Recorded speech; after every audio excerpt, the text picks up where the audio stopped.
was there for 7 o'clock in the morning. I remember my dad still to this day dropping me off, you know, outside the doors. It was just a normal day. The operation should have only been a couple of hours, but it turned out to be several more due to, you know, what went on. The parents got a call at night and it was so late on, and I think they was more surprised that it was probably later than it should have been. You know, they got a call to come up to the hospital. They couldn't mention that what was going on. So, you know, when they came up, you know, I was obviously in an induced coma.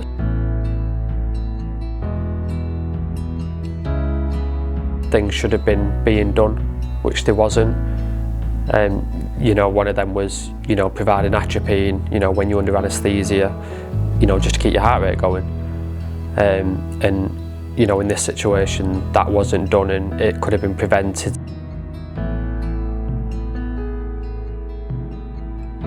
In relation to James's case, he came to us having suffered a retinal detachment. He was unsure about exactly what had happened during his operation, which was, as you can hear, should have been quite straightforward. Unfortunately, it was an anaesthetist error in this case that led to a cardiac arrest and eventually the loss of his eye.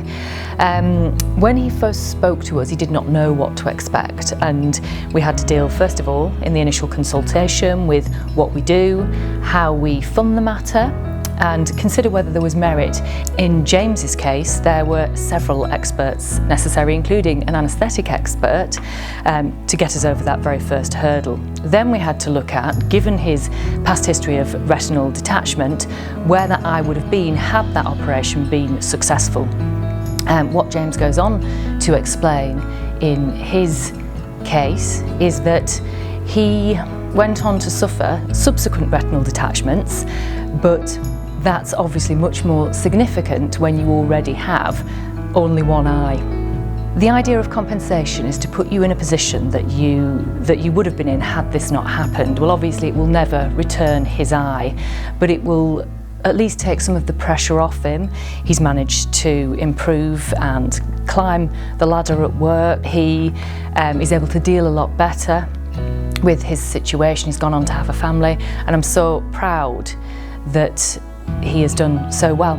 I remember when we finally had that settlement meeting where, you know, we agreed a settlement. It wasn't the fact of the money, it was just the relief and the weight off my shoulders where, you know, this is over. I mean, the support from, you know, Leonie and the team have just been outstanding, not only just on a client level but a personal perspective as well. Me and Leonie had many one-to-one conversations, you know, not only in hours but out of hours as well, around, you know, just the mental and physical emotion side of things. It was nice having that someone who kind of wasn't family, but I know on a solicitor level as well, just to have that, you know, them conversations with and, you know, put me at ease, and we always had a solid plan of the next steps, what we needed to do, and still to this day I think I still thank Forbes for everything they've done.